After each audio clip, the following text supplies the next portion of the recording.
let's get this party started. Let's have some fun. My pleasure to introduce the first speaker for today. She's going to talk about the presidential role as well as the vice president of education, and she is Valerie Ensor.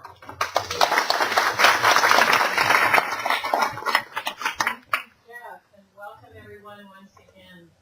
We'll go through each of the officers today. We'll be going through the roles, responsibilities, and the resources that we have available as we identify our roles, fulfill our responsibilities, and I'll be sharing some insight with you about my job as I've been a president in the past and current president of this club for Spotlight, but I was also president at Downtowners in Seattle. That club has 42 members currently.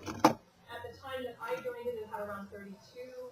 During the year that I was president, we gained 15 members. One of the secrets of that I want to tell you is to look at every single piece of information that you have that's touching your potential member, that guest that comes in to visit you, the follow-through that happens with your officers, and really just taking a look at everything, whether it's the thank you note that goes out, all of those. I love the president role because it is really the key to directing all of the club.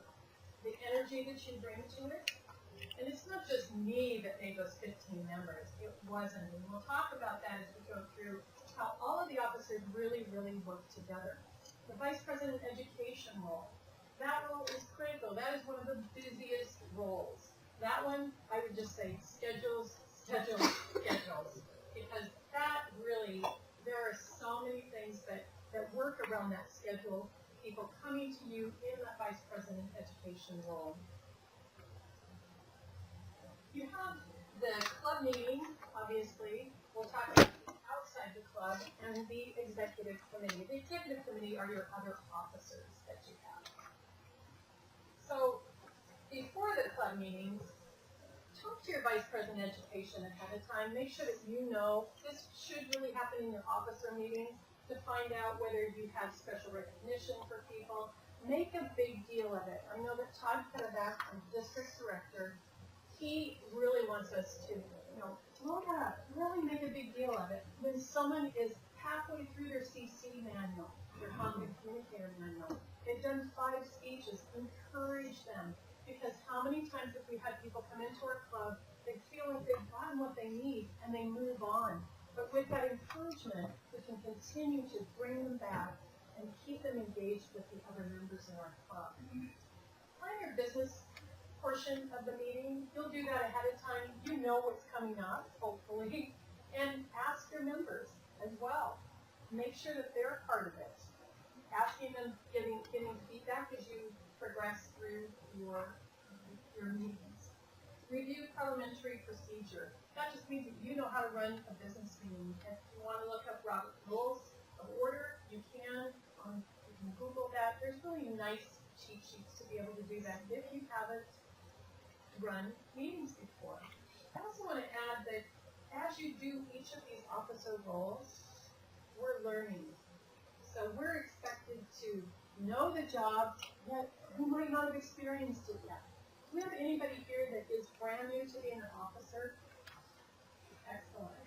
So you know what I mean. People are looking to you to give those answers. So hopefully we're going to be able to help you with that today. So the president education, vice president education role is reviews the scheduled roles. Hopefully you plan out ahead of time so that you can make sure that you have plenty of time to fill all of the roles. I like to see things out about a month, and depending on when your club meets, on a weekly basis, I love to see it out a month. That way, you're able to fill in, people can trade with one another if they need to, and you get all of those roles filled. Because it's really hard to come to a club meeting, and you don't have people in the roles, and someone says, oh yes, I just forgot, and I didn't show up. We've all had that happen. When you are planning the meeting, make sure that you're available to the Toastmaster. If the Toastmaster is new, I always, as the Vice President of Education, I did that role for 4 years. It's really nice to email them ahead of time or have a cheat sheet for them. Make sure that they know what's expected of them as a Toastmaster, because it's great to see a meeting progress and go through, yet they haven't really done it yet. They don't know all the things, including bring 20 copies of the agenda if that's how many you're supposed to bring. All of those little nuances, who sits in which chair as they come into the room, all of those things as you plan. The education, making sure that they're planning the education sessions, and those are the successful club series and the better speaker series. Those are really helpful too because as people are trying to earn towards that big award in the sky, that distinguished Toastmaster award, they're on the track to be able to help them. And again, we were talking about engaging your members and making sure that they have what they need. Your club needs this as well because as the Vice President of Education, you're looking at the distinguished club program and all of the check boxes that you need to be able to make those, what we call the DCP points. Upon arrival at the club, what I put at the top here, officers and club members. Notice there's an and there. Greet guests and members. Why did I say and members? The members are already members, right? Why do we need to do that? Keep them engaged. Again, when a group is social, I've seen so many clubs that get together and have a picnic where they go out for a drink after work, after the meeting. Those types of things are social interaction that's really important. In my Downtowners Club, I know that we didn't have that much time. Everybody was super busy, traveling all the time. We had that 1 hour, but when we first got in the meeting, we'd come about 5 or 10 minutes ahead of time, and we would really be able to engage with one another. The president should really make sure that they're aware of the agenda, if there are any changes to the agenda. If you're planning contests in advance, your Toastmaster, your president would be directing that as you're going through your officer meetings. The Vice President of Education is verifying the members have everything that they need when they're prepared, that all of the roles are filled. Sometimes they'll need to help the Toastmaster with that as well. And then you can inform the topic master of any guests that are willing to participate. I usually like to just let the guests know in advance that we may call on you, and you can pass if you'd like, but really setting that up for that. So the president during the meeting is the person who presides over the meeting, obviously. Calls the meeting to order in most meetings. I won't say in all, because I know that I have been to sun-uppers, and the Sergeant at Arms actually brings the meeting and calls the meeting to order. So depending on your club, during the club meeting, it could be the president role is that.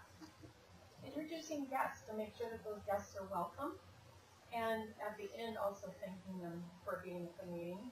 Explaining the meeting events, I know that as different people are in the meeting, they're able to share that information about what's happening in the meeting, and that's always really helpful. People will tell us afterwards, gosh, I'm really glad we told them what to expect, because it made it a great experience for me. Conducting the business portion of the meeting, you may have people that are, you may have a meeting that follows it for your business meeting, or you may have a separate meeting for that. And then the president will be adjourning the meeting. So your Vice President of Education, make sure that during the meeting, you're initially off those roles that have been filled. Everyone should be encouraged to bring their competent leadership manual every single time. And you know that you can complete one of those every single year. And there's so many roles. You can visit other clubs and even have them signed off. But that Vice President of Education is really making sure that everyone's getting credit for it. Also, when you're doing the scheduling, you're making sure that those folks are in the schedule to be able to fit all of the roles in that they want to. And as you're meeting with those individuals ahead of time, hopefully those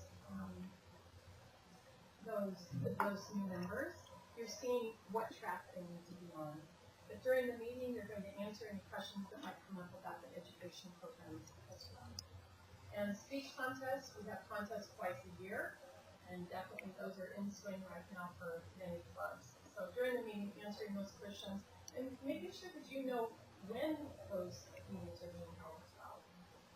So outside the club meeting, you are attending, and your vote, both the president and the vice president in education, are the two votes for the club, and you have 2 votes each time, and you're voting on business that's being done at the district level and then also at the international level. We just recently had to put in our proxies what the president and the secretary did for the international conference. And so you'll get those emails and you'll see those things coming. So just making sure that you're attending the meetings. That's where you're really going to learn a lot. Attend the district conferences. There's one coming up in November, and I highly encourage you to really take your club to the next level to be able to do that. Outside the club meeting, as I mentioned, you're receiving world information from the headquarters from Toastmasters International, and you're scheduling your meetings, and also overseeing the club administration, making sure that people are paying their dues. If they aren't, that your treasurer is following up with them as well. Outside the meeting, you are planning those schedules, again, schedule, and orienting your new members. So if they aren't familiar, I know in one of my clubs, we actually put them on the schedule when they're a brand new member. We sign them up for their first speech, because that way they're not going to get out of it. But the other way is that they really get started with the club, and it really helps them move forward. So you're encouraging your new members to participate. Assigning a mentor. I would say that through this program, you're able to have other officers help you with this, because it really is a big job, and you'll want to prepare for your successor in the future, and that way you can engage other members. The executive committee, and I'm just going to run through these quickly. You're really strategizing. You have the distinguished club program. Those are, again, the distinguished club program points that you have, a specific number of points to be able to reach that higher level and show that your club is really successful in this. You're, as the Vice President of Education, again, working on all of the roles and responsibilities, making sure that when you're getting started that you're attending like you were today, the officer club, the officer training. And with that, you have additional resources that you can look up for President, Vice President.